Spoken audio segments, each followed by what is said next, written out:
नमस्कार दोस्तों। अभी इसराइल और फ़िलिस्तीन के बीच युद्ध की स्थिति आ गई है और ये सब शुरू हुआ है 7 अक्टूबर 2023 को, जब हमास ने इसराइल पे हमला किया था, जिसमें इसराइल के बहुत सारे सैनिक और सिविलियंस लोग भी मारे गए थे। अभी क्या है, हमास जो गाज़ा पट्टी पे रूल करता है, ये फ़िलिस्तीन का एक आतंकवादी संगठन है।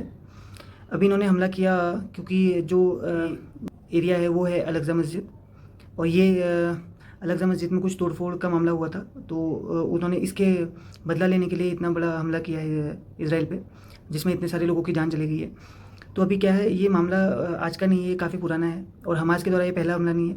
उन्होंने कई बार इसराइल पे हमले किए हैं। तो अभी क्या है, ये आप क्षेत्र देख रहे हैं, ये है यरूशलेम का इलाका, जो कि एक मेन इलाका है जिसके लिए ये सब कुछ चल रहा है। आप कह सकते हैं कि इसी क्षेत्र के लिए सब कुछ लड़ाई चल रही है। इसमें 3 धर्म हैं। 3 धर्मों का जो धर्मगुरु हैं, या आप बोल सकते हैं जिन्होंने धर्म की स्थापना लोग मानते हैं, मतलब जिनको लोग पूजते हैं उस धर्म के, एक इस्लाम एक हो गया, एक यहूदी हो गया और एक क्रिश्चियन हो गया। इन तीनों धर्मों के लोगों का मानना है कि यहाँ पे उनके जो धर्मगुरु कह सकते हैं या उनके पैगंबर कह सकते हैं, उनका इस स्थान से काफ़ी गहरा रिश्ता है। आप ये कह सकते हैं कि इसी स्थान के पे उन्होंने अपने धर्म की स्थापना की थी। तो जैसे इस्लाम हो गया, ये आप जो तस्वीर में देख रहे हैं, ये है टेम्पल ऑफ माउंट, और इसके जस्ट पीछे आप जो देख रहे हैं ये अल-अक़सा मस्जिद है। तो ये टेम्पल ऑफ माउंट जो है, इसमें इसकी कहानी है कि इस्लाम ये मानता है कि जो उनके मोहम्मद पैगंबर साहब थे, तो उन्होंने एक जिब्राइल घोड़े के द्वारा, जो टेम्पल ऑफ माउंट के अंदर भी एक पहाड़ जैसे ही पत्थर है, उसमें से ही ईश्वर के लिए, जब वो मोहम्मद पैगंबर ईश्वर से मिलने के लिए गए थे, तो उन्होंने जिब्राइल घोड़े से ने इसी पत्थर से उड़ान भरी थी। तो वो इस कारण मोहम्मद पैगंबर का जो इस जगह से रिश्ता था, इसी कारण वो इसे पूजते थे।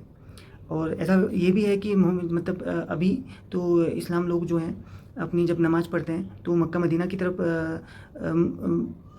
चेहरा कर मुँह मतलब अपना फेस करके पढ़ते हैं। उससे पहले तक जब काफ़ी टाइम तक वो लोग यरूशलेम की तरफ अपना फेस करके नमाज़ पढ़ते थे। ठीक। और जो ये आप इसके नीचे ये देख रहे हैं, ये है वेस्टर्न वॉल, जो है यहूदियों का धर्मस्थल। ये सिर्फ एक वॉल ही बचा हुआ है अभी, ऐसे नहीं कि खाली यही उनका धर्मस्थल है। इसकी कहानी है कि जब उनके पहले एक राजा जो किंग सोलोमन थे, उन्होंने एक फर्स्ट टेम्पल बनवाया था। तो जब उनके पैगंबर हज़रत मूसा साहब थे, तो उन्होंने जब उनका ईश्वर से जब उनको ज्ञान प्राप्त हुआ, या ईश्वर जब उन्हें प्रीच करते थे, तो वो जो भी उपदेश देते थे, और ईश्वर ने उन्हें 10 उपदेश ऐसे दिए थे जो ईश्वर ने उनसे बोला था कि ये हमेशा याद रखना है। तो उन्होंने उनको लिख लिया था और उसे एक लकड़ी के बॉक्स में रख के उसे इस फर्स्ट टेम्पल के अंदर रखा था। अब रोमन साम्राज्य के टाइम पे इस मंदिर पे आक्रमण हुआ और ये जो फर्स्ट टेम्पल था, ये इसको गिरा दिया गया, ये मतलब नष्ट हो गया। उसके बाद किंग हेरोड ने यहूदियों के लिए दोबारा एक टेम्पल बनाया, जिसे सेकंड टेम्पल का नाम दिया गया।